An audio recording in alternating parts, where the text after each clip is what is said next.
Muy buenas tardes, mis queridos alumnos. Vamos entonces a comenzar esta semana con el tema de la inflación. Ya lo hemos tratado en otras oportunidades, pero aquí es donde lo vamos a ver de manera más integral. Vamos a trabajar con lo que son las causas de la inflación, qué explica que exista la inflación y cuáles son las consecuencias que tenemos que sufrir los agentes económicos a consecuencia de la inflación. ¿Ok? Entonces, para eso vamos a abordar rápidamente la temática. Fíjense, retomemos el concepto de inflación. Hemos dicho que la inflación se define como el crecimiento continuo y generalizado de los precios de los bienes y servicios existentes en una economía. Por eso es que le decimos nivel general de precios. Y hemos explicado en las otras unidades que se mide a través de dos índices. Uno es el índice implícito del PIB, que resulta de dividir el PIB nominal entre el PIB real y multiplicarlo por 100, y el otro es el índice de precios al consumidor, que está referido entonces a una canasta fija de productos y que vía encuestas año tras año se va actualizando la variación de los precios de esas canastas y se logra esos niveles de índices. Y cuando se calcula la variación porcentual de esos índices, es decir, cuando chequeamos si la variación, si el nivel de ese índice del periodo T supera al índice del periodo anterior, podemos hablar de que hay inflación, ¿ok? Entonces, para entender la inflación, nos apoyamos en el modelo de oferta y demanda agregadas, ya que las presiones inflacionarias pueden tener su origen tanto por el lado de la demanda agregada como por el lado de la oferta agregada. Recuérdense que estamos en el mundo macroeconómico y aquí estamos viendo la economía como un gran mercado consolidado. ¿Ok? Entonces, el impacto de una inflación de demanda y o de una inflación de oferta se debe a alteraciones en cualquiera de las dos curvas. ¿Ok? ¿Cómo representamos esas alteraciones? Con desplazamientos de la curva de demanda o de la curva de oferta, y eso va a traer como consecuencia un nuevo punto de equilibrio. ¿Ok? Entonces, en el caso concreto de la demanda agregada, lo que estamos diciendo es que cualquier cambio en las decisiones que tengan en las decisiones de gasto que tengan los hogares, las empresas, el gobierno o los extranjeros, va a generar cambios en la demanda agregada como tal. Es decir, puede ser una expansión de la demanda agregada o que la demanda agregada se retrae. ¿Ok? Esas expectativas o esos cambios en la demanda agregada pueden darse también por alteraciones en la cantidad de dinero, pueden darse por la ocurrencia de guerras, de catástrofes climatológicas y sobre todo, muy importante, por el tema de las expectativas. Si los agentes económicos tienen expectativas de que a la economía le va a ir mal en el futuro inmediato, restringen sus decisiones de consumo y de gasto. Si, por el contrario, tienen expectativas positivas, pues entonces son muy dinámicos en su gasto de consumo y en su gasto de inversión. Recuerden que los componentes de la demanda agregada, el gasto que hacen las familias, los hogares y el gobierno, lo que permite es que aumenten las ventas de las empresas. Y esas ventas de las empresas les permite que se vayan drenando los inventarios y piensen entonces en producir más bienes y servicios. ¿Ok? O sea, una dinámica en favor del crecimiento económico. ¿Ok? La inflación por el lado de la oferta es una inflación generada por el aumento de los costos de los factores productivos, ya por lo que, o aumentos que puedan ocurrir en el salario y en las materias primas. También por cambios en la productividad y, muy importante, pueden ocurrir porque los empresarios y los trabajadores quieran cubrirse de la inflación. ¿Ok? Entonces, los precios se ajustan lentamente en el corto plazo, debido a que lo normal es que los salarios no sean los del equilibrio, sino que esto se determine mediante negociaciones entre los sindicatos y las organizaciones empresariales. Es muy conocido que generalmente se establecen contratos colectivos y esos contratos colectivos tienen vigencia de 1, 2, 3 años. ¿Okay? En estos procesos de negociación se tienen en cuenta factores como la tasa de inflación esperada, ya ahí se hace algún ajuste por esa vía, las ganancias de productividad de las empresas, ¿ok? Y es de esperar entonces que los sindicatos, cuando haya una ganancia en la productividad, es decir, cuando la empresa esté produciendo más porque los trabajadores estén generando con su actividad laboral mayor producción de bienes y servicios, pues entonces quieran obtener una un aumento de su sueldo correspondiente a ese aporte que están haciendo con la productividad. Entonces, esto es muy importante desde el punto de vista macroeconómico, porque esto es lo que permite entender que al haber ciertas rigideces en el mercado laboral, entonces podemos estar frente a una oferta agregada de corto plazo que tiene pendiente positiva. ¿Qué significa eso que tenga pendiente positiva? Significa que reacciona a aumentos en el nivel general de precios. ¿Y cómo puede ocurrir esto? ¿Cómo puede ocurrir que con ciertos niveles de inflación los empresarios decidan producir más? Bueno, porque al haber rigideces en el mercado de los factores, el aumento de los salarios es a un ritmo menor que el aumento de los precios, lo cual todavía le da oportunidades de ganancias al empresario. Como hay esas oportunidades de ganancia, pues el empresario está dispuesto a producir más, ¿ok? Cosa muy distinta si todos los precios son flexibles, porque si aumentan tanto los costos de la empresa como los precios, pues entonces el margen de ganancia sigue siendo el mismo, de manera que no hay incentivos para que el productor pueda aumentar su producción. Eso es lo que nosotros en el modelo de oferta y demanda agregada reflejamos con una oferta agregada de largo plazo o un PIB potencial, una línea totalmente vertical, ¿ok? Un último aspecto muy importante a destacar en este primer esbozo que estamos haciendo de la inflación es la existencia de la tasa natural de desempleo. Es decir, que hay un nivel de tasa de desempleo distinto a cero, que es el mínimo que puede alcanzar la economía. Si la economía se emplea más allá de ese número mínimo, se generan presiones inflacionarias. ¿Ok? Repito, no existe el pleno empleo, que fue de lo que de alguna manera apuntaron los clásicos por mucho tiempo. No existe una situación en la cual se utilice la capacidad total de producción de una economía y se emplee totalmente el recurso trabajo. Por ciertos temas de personas que requieren cierto tiempo para conseguir trabajo, como por ejemplo las personas que están buscando empleo por primera vez o las personas que ya tienen un nivel muy calificado y quedan desempleadas, eso hace que siempre exista un mínimo de tasa de desempleo.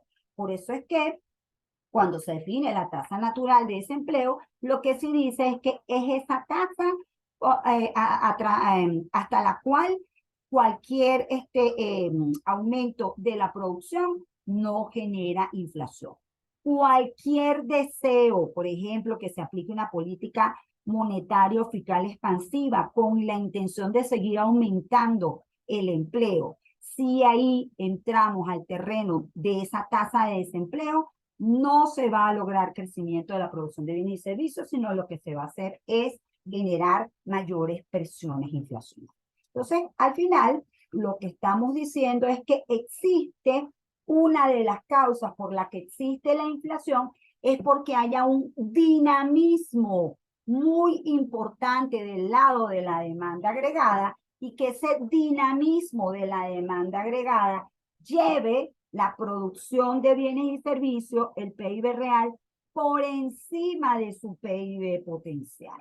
¿Qué está ocurriendo durante toda esta franja? Debido a que la demanda agregada está muy dinámica, lo que está ocurriendo es que las empresas están produciendo más bienes y servicios, pero lo están haciendo en un escenario donde están aumentando rápidamente los costos de producción y ellos necesitan precios mayores para poder satisfacer esa demanda agregada que está muy dinámica, ¿ok? Aquí les tengo un ejemplo de la economía española. Fíjense esta interpretación de las presiones inflacionarias a través de este ejemplo. La economía española en la década de los 70 del siglo XX estaba en una etapa de recesión. Aquí, en los 70, todavía no se había hecho la unidad monetaria, es decir, no se había creado la zona del euro, ¿ok? Ya había un acuerdo existía la Comunidad Económica Europea, pero todavía no habían avanzado hacia un proceso de una unión monetaria. De manera que la demanda agregada del año 1961 la podemos establecer hasta aquí, ¿ok? En la década de los 70, Europa experimentó un crecimiento sostenido y para la economía española esto significó un fuerte dinamismo de la demanda agregada en sus exportaciones netas. Es decir, se crea la Unión Europea como tal y lo que ocurre es que muchos, al poder haber libre tránsito de las personas por toda la Unión Europea, muchas personas de Alemania, de Francia y de otros países van a la economía española a hacer turismo. Ocurre una expansión de las exportaciones de bienes y servicios y eso desplaza totalmente la demanda agregada. La desplaza inclusive mucho más allá de su PIB potencial, ¿ok? Efectivamente, eso es lo que dice aquí, el PIB real aumenta hasta superar el PIB potencial y se presenta la situación de presiones inflacionarias del punto 2. Entonces, les resumo aquí lo que sucede. Las empresas responden al estímulo de la demanda agregada produciendo más bienes. Recuerden, la mayor demanda implica un aumento de las ventas de las empresas y que se agoten sus inventarios. El incremento de la producción que se va a dar por esta mayor demanda requiere de contratar más mano de obra, lo que lleva a incremento de los costos e incluso de los propios salarios, y la única forma de soportar todo esto es que haya un aumento de precios, ¿sí? Entonces, cuando estemos pensando en la inflación por un tema de la demanda agregada, de una demanda agregada que está muy dinámica y que está llevando el PIB real por encima de su PIB potencial, lo que estamos diciendo es que estamos en ese terreno donde la tasa de desempleo está muy por debajo de la tasa natural de desempleo, es decir, está trabajando la economía casi que a su máxima capacidad y solamente puede cubrir todo este incremento de los costos que se generan en este escenario con aumentos adicionales de los precios. De hecho, lo que termina ocurriendo a largo plazo es que esta oferta va a llegar a un momento en que los costos ya han crecido a un ritmo suficiente y más bien ya el empresario deja de ganar. Cuando el empresario deja de ganar, esta curva se va a trasladar hacia la izquierda y el PIB real va a volver a su nivel de PIB potencial, pero con unos niveles de precio más altos.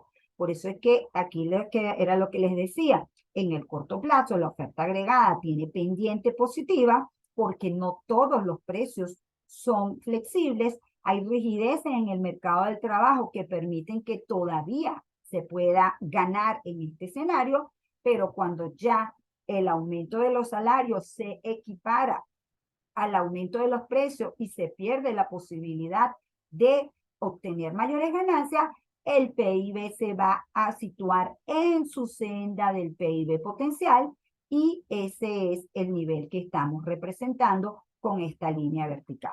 Por eso es que el PIB real es la producción de bienes y servicios en el territorio nacional en un periodo de tiempo determinado, mientras que el PIB potencial es el máximo Producto Interno Bruto que se puede alcanzar cuando todos los precios son flexibles. O, dicho de otra manera, el máximo nivel que se puede alcanzar sin generar presiones inflacionarias. ¿Okay? Cualquiera de las dos opciones es válida. Entonces, eso sería una inflación por el lado de la demanda. Simplemente mucha presión del lado de los demandantes para que haya más producción de bienes y servicios. En cuanto a la inflación por el lado de los costos, ¿ok? Se debe a la presión que ejercen trabajadores y empresarios para aumentar el precio de los bienes y servicios. a nivel macroeconómico podemos decir que existen grupos organizados intentando apropiarse de una porción mayor del ingreso nacional mediante los precios que tienen bajo su control.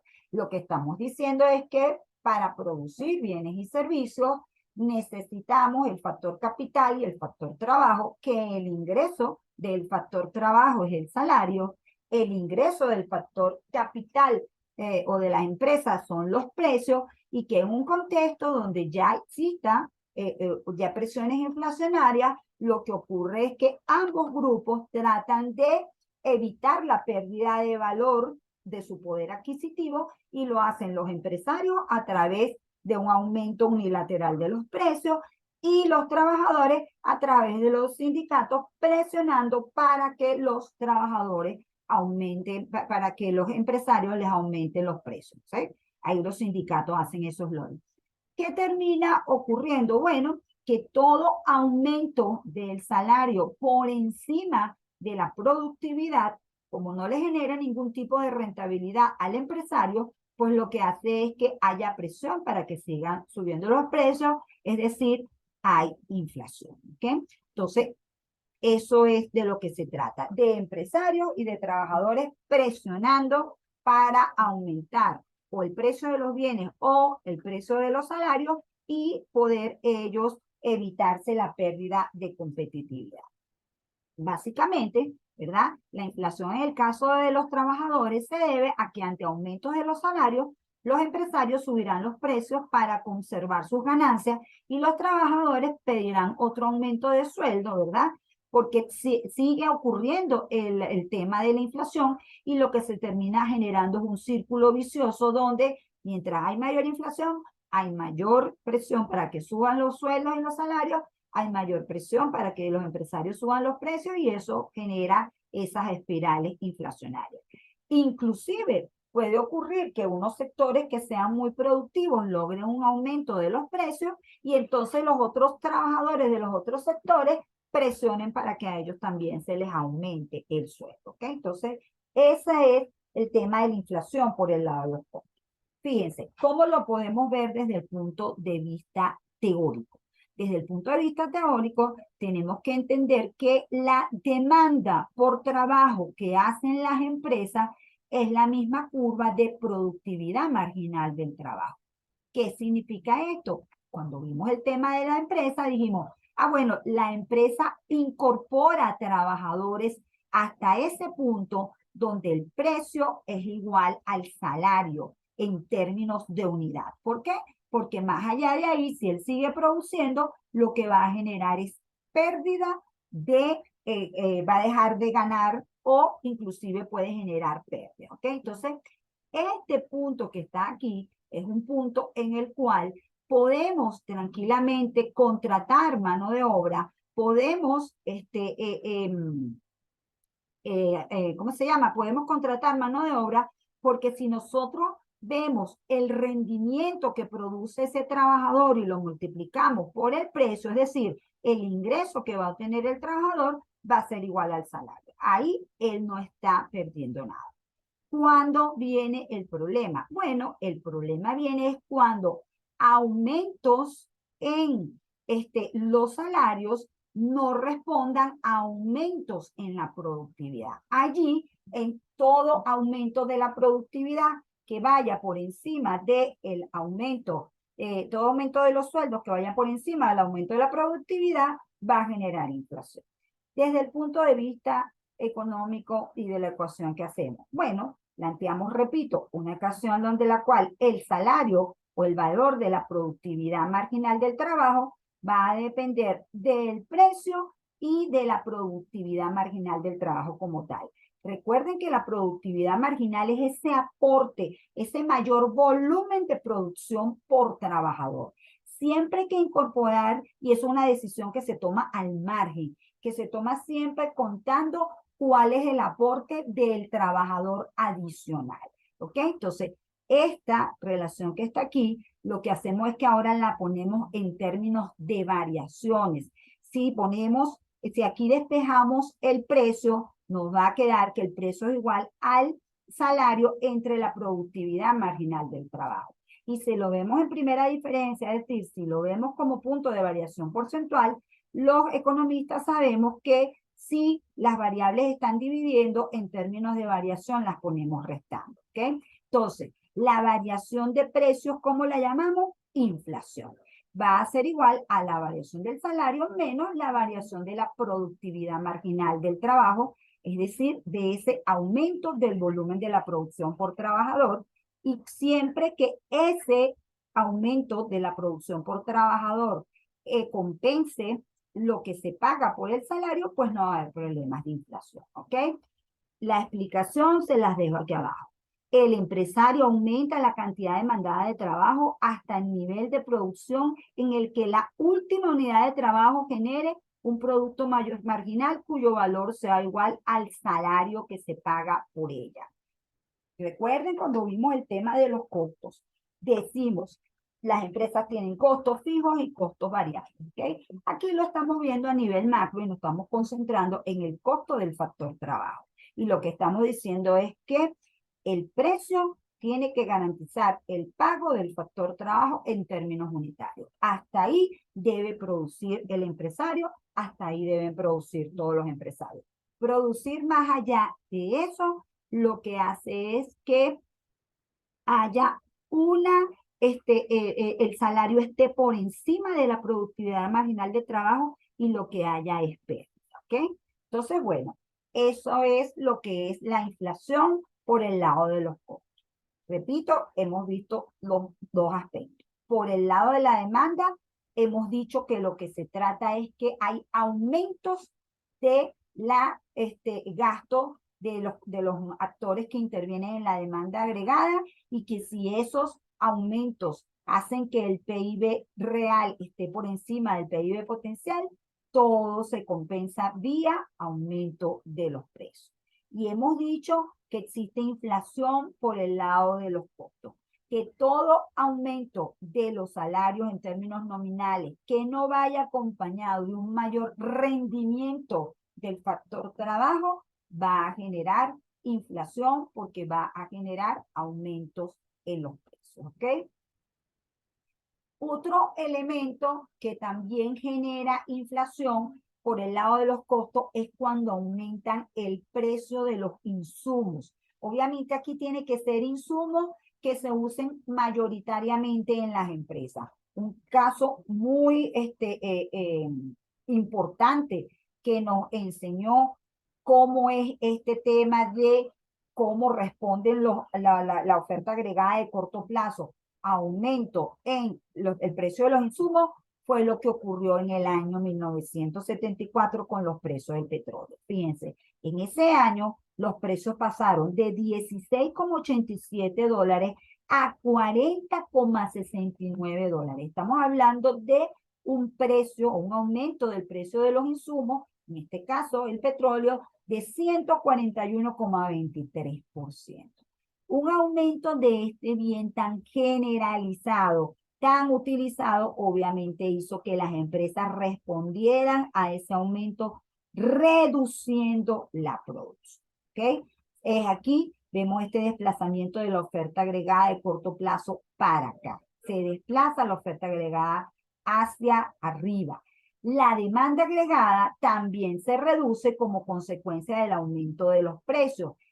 Viene la demanda y también ahora es menor. ¿Lo ven? O sea, todo lo que está ocurriendo aquí es que la economía está entrando en una etapa de recesión.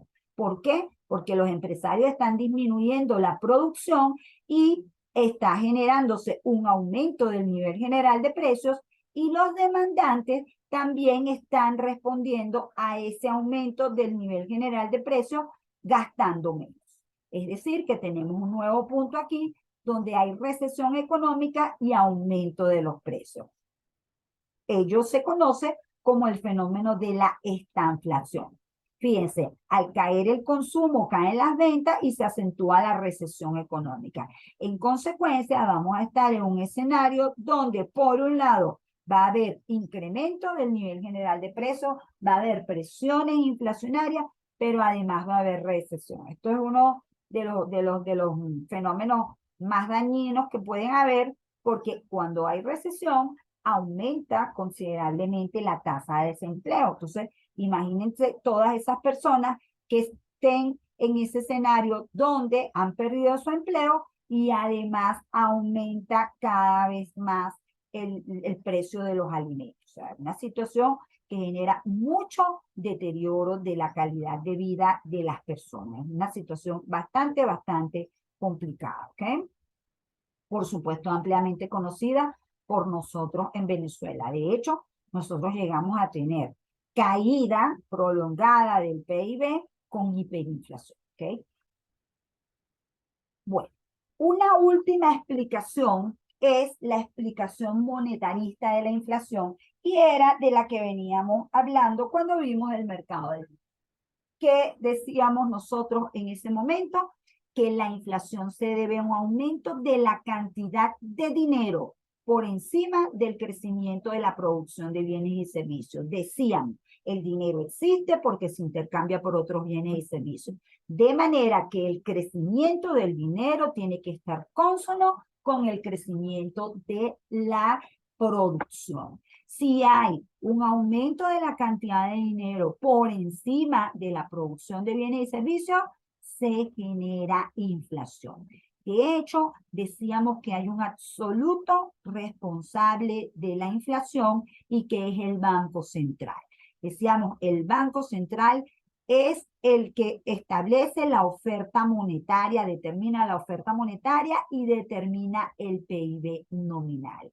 Y además determina la inflación porque a través de los cambios que haga en la cantidad de dinero va a generar, ¿verdad? Todo cambio de la cantidad de dinero que no se acompañe o se compense con una variación de la producción de bienes y servicios va a generar presiones inflacionarias. Resumido aquí tenemos, dada la relación entre la inflación y el crecimiento de la cantidad de dinero y el PIB, los monetaristas piensan que una política económica efectiva consiste en establecer objetivos de crecimiento económico y una meta de la inflación. Para lograr los resultados esperados, se administra la cantidad de dinero en la economía. Dicho de otra manera, se establece un objetivo intermedio de liquidez monetaria cónsono con los objetivos finales de PIB e inflación.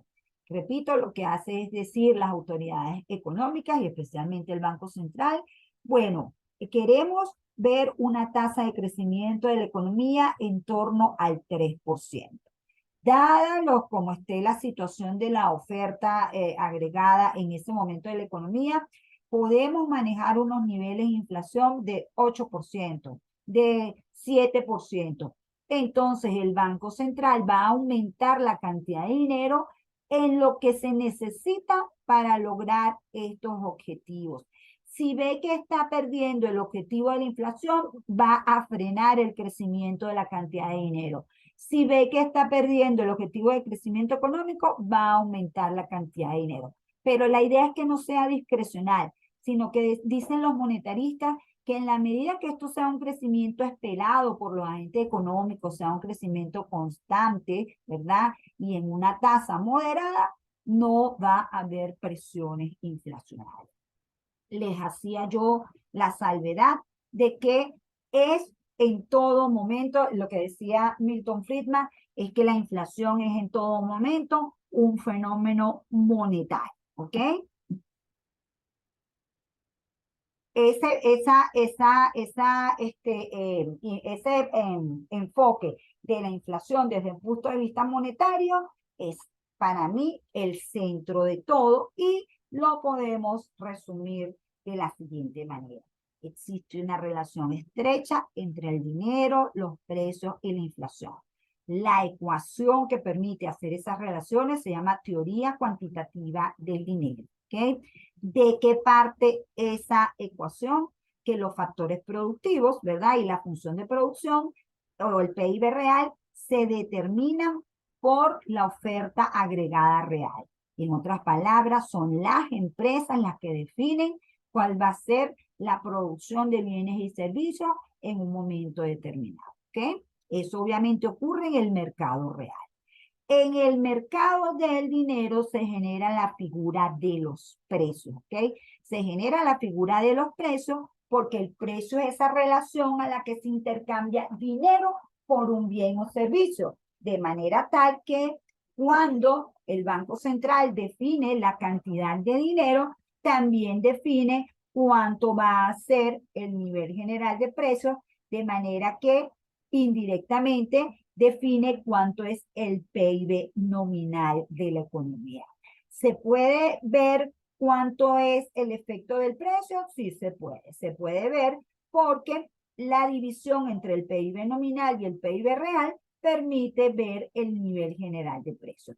Repito, de lo que se trata es de entender que todos los valores nominales existen porque existe el intercambio de dinero por otro bien y servicio, es decir, porque existen los precios, ¿ok?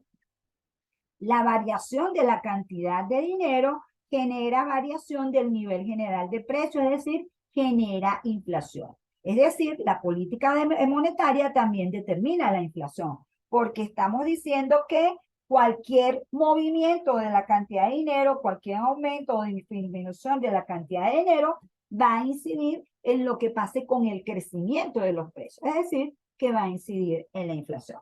De manera que como conclusión, tenemos que la inflación y la deflación son fenómenos monetarios, ¿ok? Son fenómenos de origen monetario.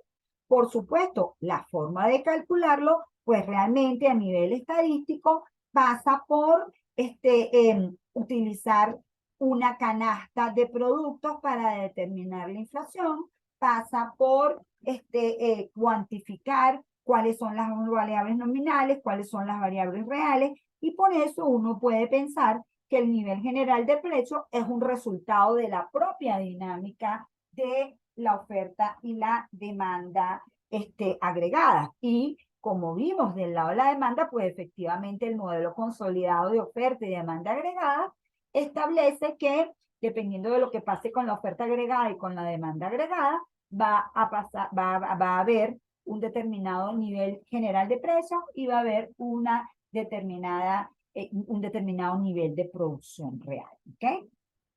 Entonces, al final está allí como que siempre gravitando sobre ambos mundos el tema de los precios, pero el consenso de muchos economistas es que lo otro es una respuesta, es decir, los precios se originan en el mercado monetario, los valores nominales van con una determinada dinámica y los valores reales van con otra determinada dinámica. Eso inclusive se llama la dicotomía clásica, ¿ok? Finalmente, en esta primera hora que se nos está, ya estamos entrando en el periodo de los últimos 10 minutos, vamos a hablar de la hiperinflación, ¿ok? Entonces, se refiere a una inflación muy elevada que deteriora dramáticamente el valor real de la moneda. Recuérdense que siempre que hay inflación, el dinero pierde valor. Según Cahan, la economía entra en hiperinflación cuando la tasa mensual supera el 50%.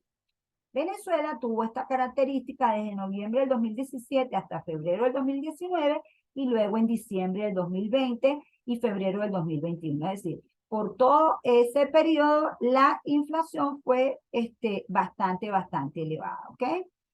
Superior al 50%, llegó a ser 195% en un mes. Aquí les dejo este cuadrito de hiperinflación hecho por el profesor Francisco Mochón y es un poco para explicar lo que es la hiperinflación y un caso dramático de hiperinflación que es el ALENA. Entonces veamos, la hiperinflación. Una economía que se ve afectada por un periodo de hiperinflación cuando los precios crecen a tasas superiores al 50% mensual. Cuando esto ocurre, los individuos tratan de desprenderse del dinero líquido de que disponen antes de que los precios crezcan más y hagan que el dinero pierda aún más valor. Este fenómeno es conocido como la huida del dinero. No quieres tener ese dinero, ¿ok? Y consiste en la reducción de los saldos reales poseídos por los individuos, pues la inflación encarece la posesión de dinero. Las hiperinflaciones son excepcionales y extremas. A menudo se presentan asociadas a conflictos políticos, a guerras y a sus secuelas, a revoluciones sociales, como por ejemplo más inmediato se tiene la inflación de Brasil entre el 80 y el 2004. Este libro de Monchon es del año 2004-2005, así que obviamente aquí no había ocurrido el proceso hiperinflacionario venezolano, ¿ok? Durante varios años la inflación brasileña se medía en cientos de puntos porcentuales y hubo años en los que incluso miles. La inflación llegó a ser 5.000% un año y para ese momento era un hiperescándalo. Eso fue en la época de los 90. No pensamos jamás en Venezuela que eso iba a ser una conchita de ajo comparado con el millón y medio que fue la hiperinflación para nosotros en el año 2018. ¿Okay? Sin embargo, ¿ha habido peores?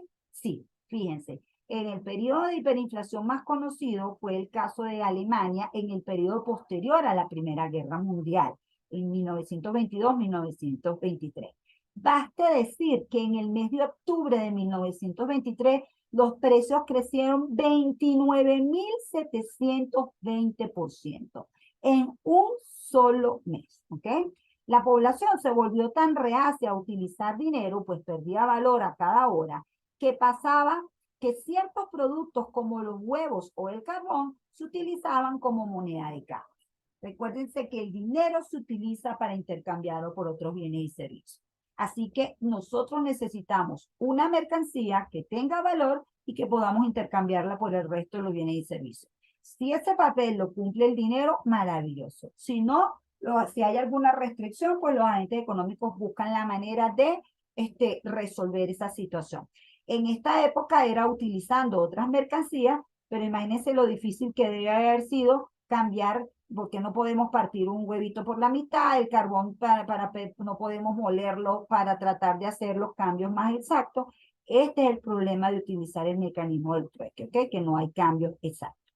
Por eso es que ahorita, en estas épocas de hiperinflación, lo que se hace es que nos vamos hacia otras divisas, como en este caso en Venezuela ha sido el dólar, ¿ok? Las empresas alemanas pagaban a sus trabajadores varias veces al día para que pudieran gastar sus ingresos antes de que perdieran valor. En esta época, por supuesto, se usaba mucho el dinero en efectivo, ¿ok? No era como ahorita que lo depositan en las cuentas. Lo que así pasaba, por ejemplo, en Perú, que también hubo una fuerte hiperinflación, es que llegaron a pagarse los sueldos diarios, semanales, como tarde, para que las personas pudieran tener algún rendimiento de su dinero, porque Perú y Argentina también pasaron por procesos de hiperinflación con niveles de 2.000, 3.000%. ¿Okay? La hiperinflación de este tipo desorganiza la producción, impide el normal funcionamiento de los mercados, pues bloquea las transacciones y redistribuye la renta y la riqueza de forma notable. Ahí en ese caso, lo que ocurre es que todos los que reciban ingresos en esa moneda y no tengan posibilidad de aumentar los precios, pues se les genera un nivel de pobreza dramático. Y eso termina ocurriéndole a la mayoría de la población. ¿Okay? Entonces, bueno, vamos a cerrar estos primeros 40 minutos y seguimos en los próximos 40 minutos.